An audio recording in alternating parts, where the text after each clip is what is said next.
The first presenter we are honored to invite Mr. Dr. Hajime Akimoto to deliver a presentation with the name of Development and Role of Monitoring System in EANET and Case Study of Japan. As many of you know, Dr. Akimoto is currently serving as a science advisor for Asia Center for Air Pollution Research, and he got his PhD degrees from the Tokyo Institute of Technologies in Chemistry. Afterward, he has built his career at University of California, Riverside, and National Institute for Environment Studies, and University of Tokyo in Japan. He used to serve many important posts, including the president of the Japan Society for Atmospheric Research. He also used to be the Director General of ACAP and ADORC. He is a famous scientist in the area of atmospheric chemistry, and his current research interests include science and policy interface on SLCP's co-controls for air pollution and climate change mitigation. Now, Mr. Akimoto, Dr. Akimoto Sensei, the floor is yours. Please. Thank you, Donya-san, for your kind introduction. And hello, everybody. It's my great honor to give a keynote speech to all the EANET-related people.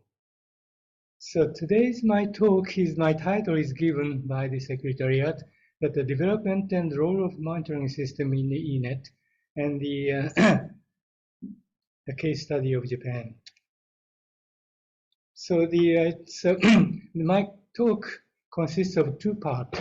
Part one is a brief review of EANET monitoring output, and part two is a case study of air quality monitoring in Japan. And in part two, I will also talk about why the monitoring is necessary for the administrative purpose and some scientific purpose. Okay. Now, so the part one, the brief review of the EANET monitoring output, is we recently wrote a review paper, scientific journal paper, the titled Development of Science and Policy Related to Acid Deposition in East Asia Over 30 Years. The authors are myself and a few members of the ACAP, and also some Chinese and Korean scientists. And here, some background of EANET. I'll first show and this is the emission trends of SO2 and NOx from 1970 to 2010. In the red line is for East Asia, and the blue one is North America, and the green one is.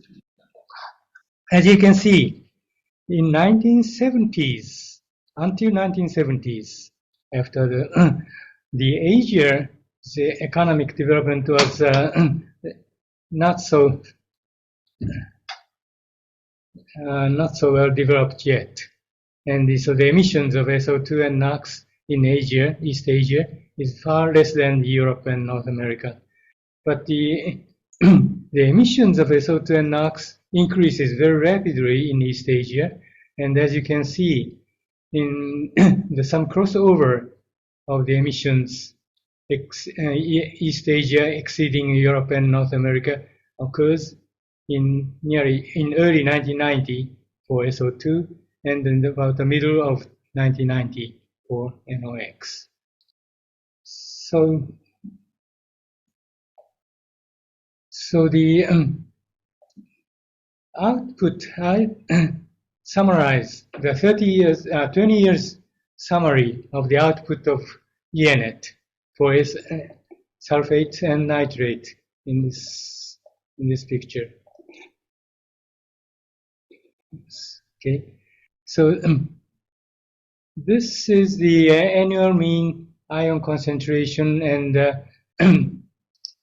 annual wet deposition amounts of non-sea salt sulfate, and this is for nitrate, and this is for pH and hydrogen ion.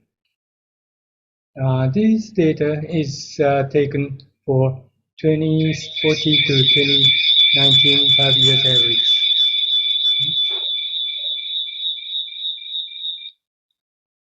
So, and comparing with this little bit small letter, it says EMAP. This is a monitoring network in Europe, and NADP. This is a monitoring network in North America. So these bars shows some range of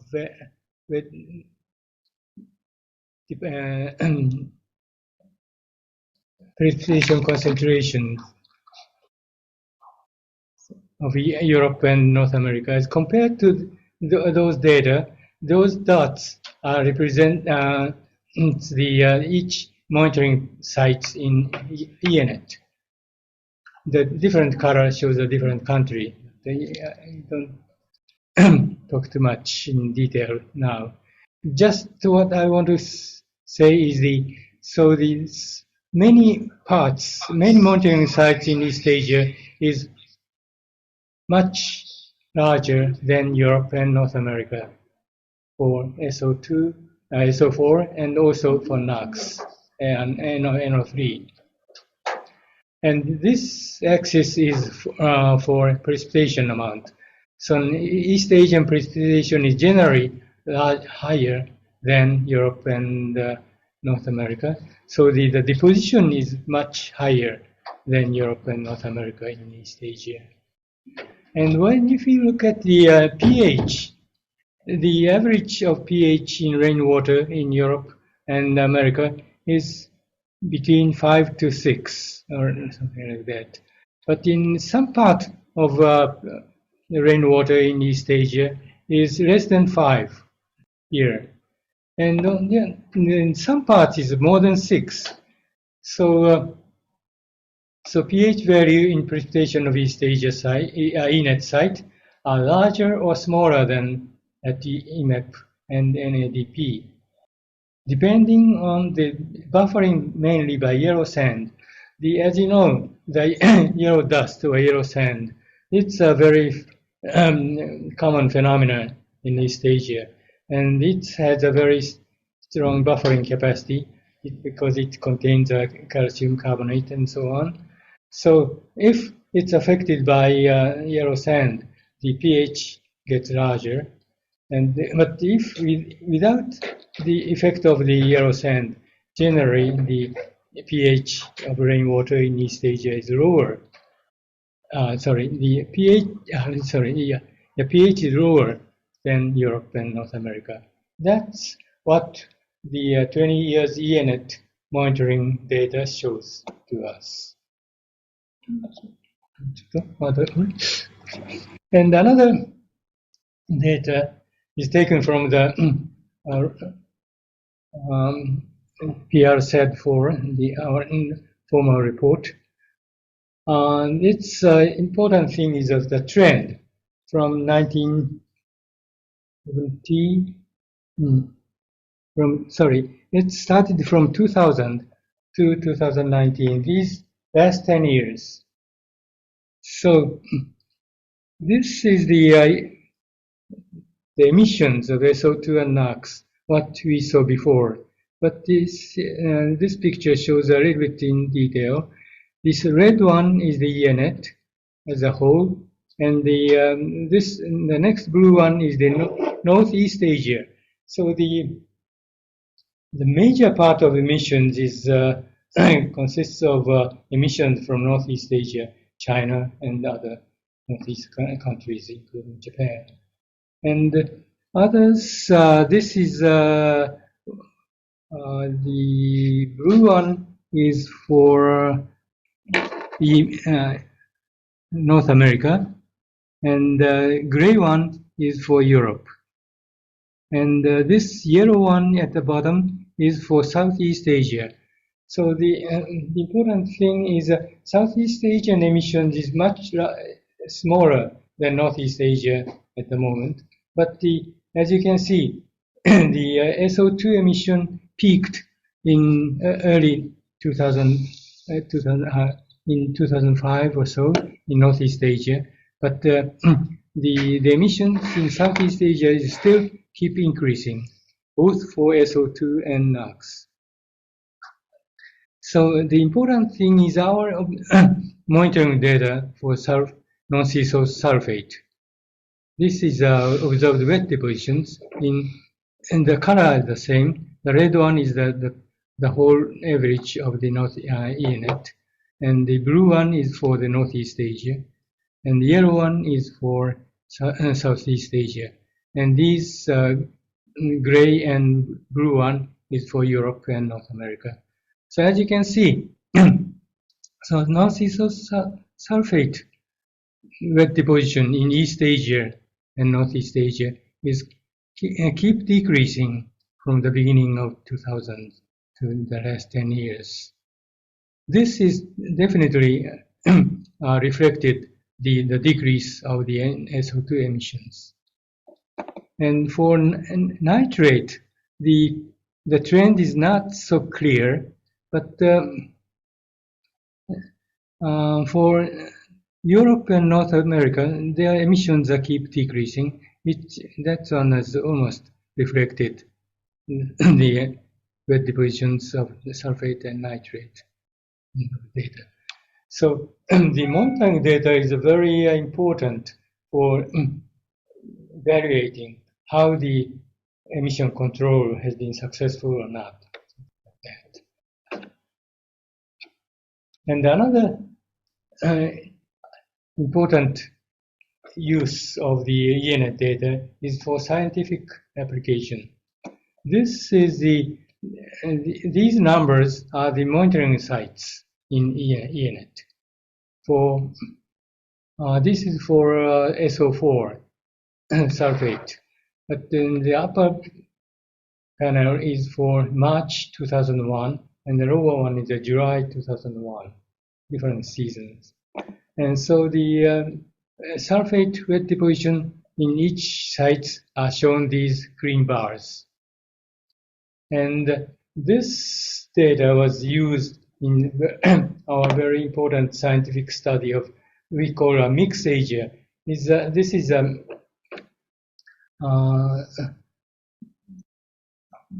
model intercomparison study for East Asia. So each dot shows the output of the model simulation of the different models. So the different model gives a large difference in wet deposition, more than a factor of 2 or 3. But this red line are we call ensemble mean of model simulation. This is the red line is just some sort of average of each model simulations. So as you can see, those simulated average is very well represented by the observation, which means that the model can reproduce such an observation pretty well. This is very important to give us some reliability for the modelization. Okay, now we move to the second topic, part 2, case study of air quality monitoring in Japan. And first, I want to stress what's the purpose of national, particularly for the national monitoring. I talk only in Japan, but afterwards, in panel discussion, there may be a lot of experience of national monitoring will be discussed. What's the purpose of such a national monitoring? First, the administrative purpose to confirm the meeting of air quality standards for the protection of human health and ecosystem health. For the administrative purpose, most important thing is if the monitoring data meets the air quality standards of its own country or not. So the monitoring purpose of the monitoring is mainly to judge if the emission control is good enough to meet the air quality standards of each country or not. And another purpose of the monitoring is some scientific requirement. This I will show you one example later. Okay, so the first, the historical background of the air quality in Japan. So here now I introduce some experience in Japan, monitoring in Japan. So the background of such a monitoring of air quality in Japan is shown here. So this is starting from 1950, just after the war, to up to 2000. In this picture, this picture shows a historical trend of primary energy supply in Japan. Primary energy supply, or even maybe the consumption is almost the same. Those by oil has increased quite a lot, quite fast in 1960s here to early 1970s. So this period was Japan experienced a very rapid economic growth, and worst air pollution period is, I would say, late of 1960s to early 1970s. These 10 years are the worst air pollution episodes in Japan was experienced.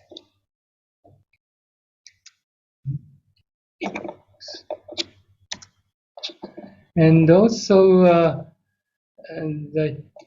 this picture shows the increase of automobile ownership in Japan, number of vehicles, passengers, cars, and trucks, and so on. So the number of vehicles increased quite a lot. This is also starting from 1970. This is 1971. So in 1970s to 1980s, the number of so-called motorization in Japan was the most rapid in those years. That's surely contributed to the air pollution. And one important episode in Japan was the first photochemical smog in Japan was experienced just in 1970. In this year, everybody in Japanese people knows the photochemical smog, this term, for the first time. And the very important thing is that you can see there are many school children who are hospitalized by the ambulance. So this phenomenon was very well popularized. And so, reflecting these backgrounds, in Japan, the basic law of environmental pollution control and the air pollution control law under this basic law, these two laws are registered in 1967. And in 1970, so-called pollution diet was held. And in this diet, these two basic law and air pollution control laws revised to make it more stringent. And air quality standards for ozone and NO2 were set in 1973. Air quality standards for SO2 has been set before, but the ozone and NO2, oxidant and NO2 were set in 1973 after the first episodes of photochemical smog in Japan. And the ozone's air quality standard in Japan is less than 4.06 ppm, 60 ppb in 1 hour average.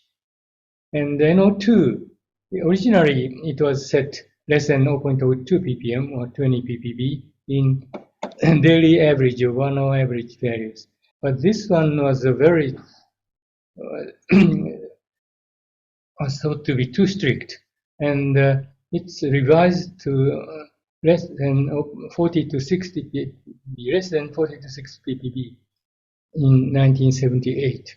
So, but for the ozone air quality standards, 60 ppb on average has not been revised yet.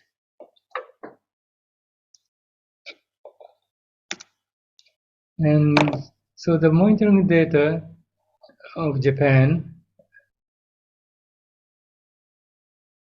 this is a variation annual average concentrations of SO2 and CO in Japan in environmental agencies data is so SO2 and CO. In the red one is the roadside stations data, and the blue one is a non-roadside stations data.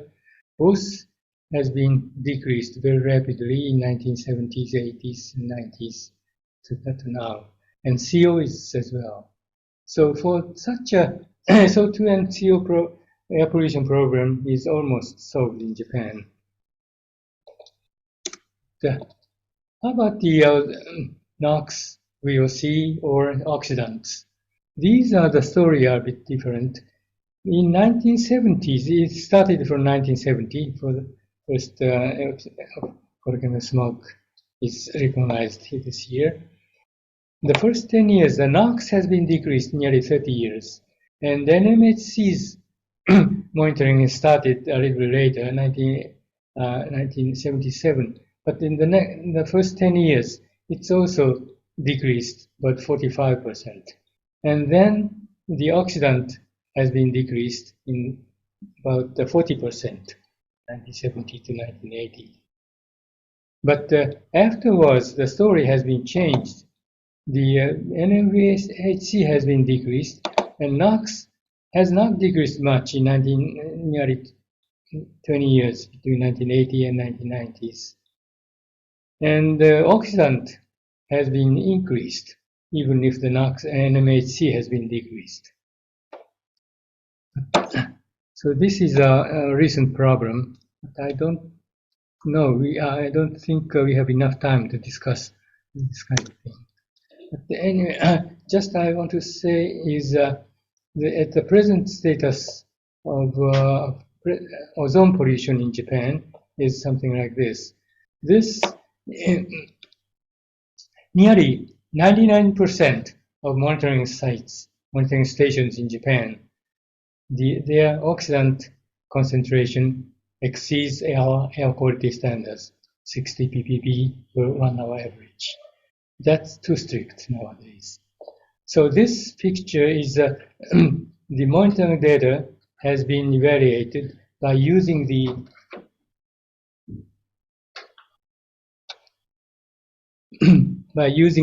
American environmental standards.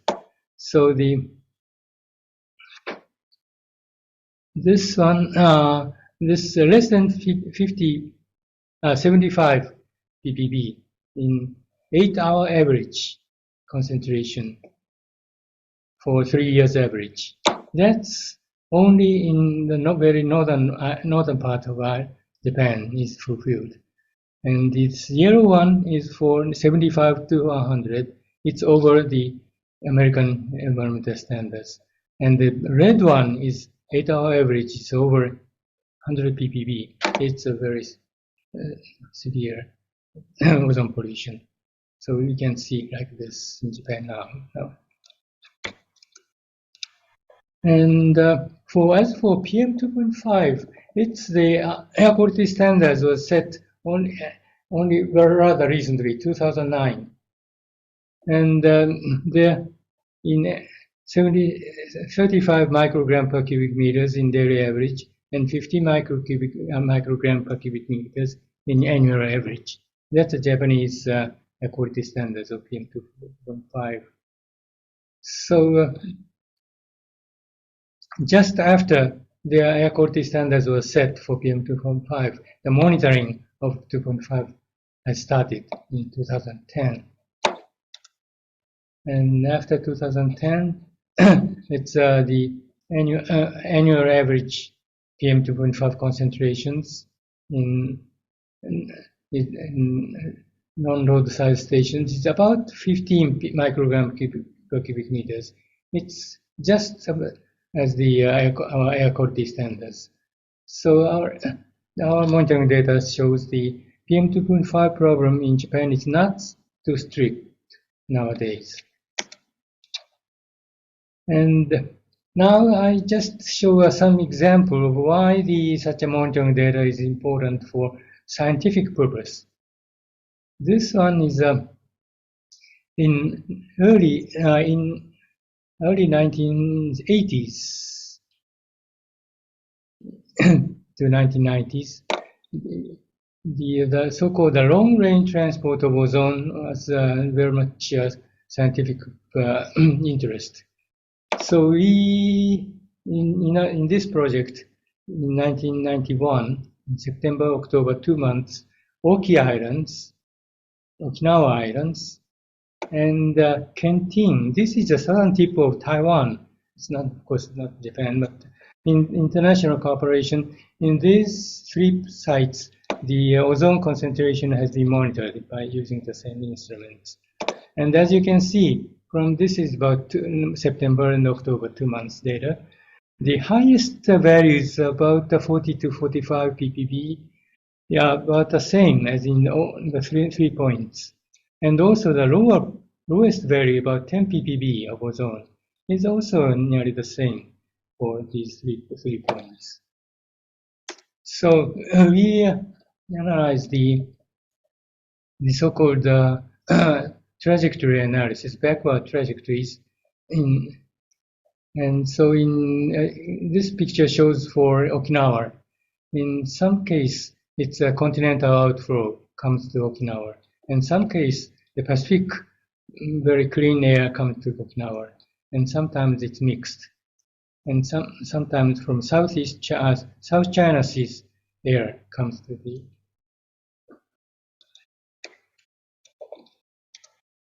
And what we can see is if the trajectory type is a continental or northwesterly from the Asian continent, the ozone concentration at Okinawa and Kentin are nearly the same. Average is 42 to 45, something like that. And when the Pacific Ocean air comes to this, in this case also the 10 to 15 ppb, it's nearly the same. And if the air comes from South China Sea, it's in between about 20 ppb or so.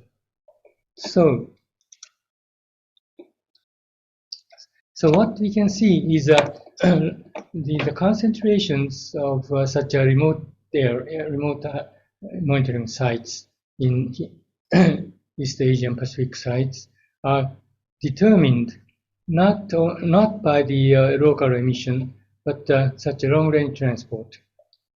Long-range transport determines the monitoring ozone concentration at all these 3 sites. So this is the last slides. That's the reason. This is the picture of our EANET monitoring site in Japan. So they selected Rishiri, Oki, Hedo, and Okinawa, Ogasawara. Those remote sites has been included in addition to the other urban sites in Tokyo and so on. That's because those island data is very important to capture the monitoring long-range transport. So that's all. Thank you very much. Thank you so much, Dr. Akimoto, for your enlightening presentations. And since we are running out of the times, and I wish to call for the questions and opinions for your presentation to save it from the observers and participants of the meeting until the discussion session. And from Akimoto-sensei's presentation, he covered not only the EANET overview for the past 20 years in comparison with US and EU, but also he covered Japan's situation, including the innovation of energy structure, transportation, as well as the legislation system. In the recent status, he covered ozone, surface ozone, and PM 2.5 status in Japan. And for information, those two items are also added as the scope expansion, which is under approval process of the participating countries.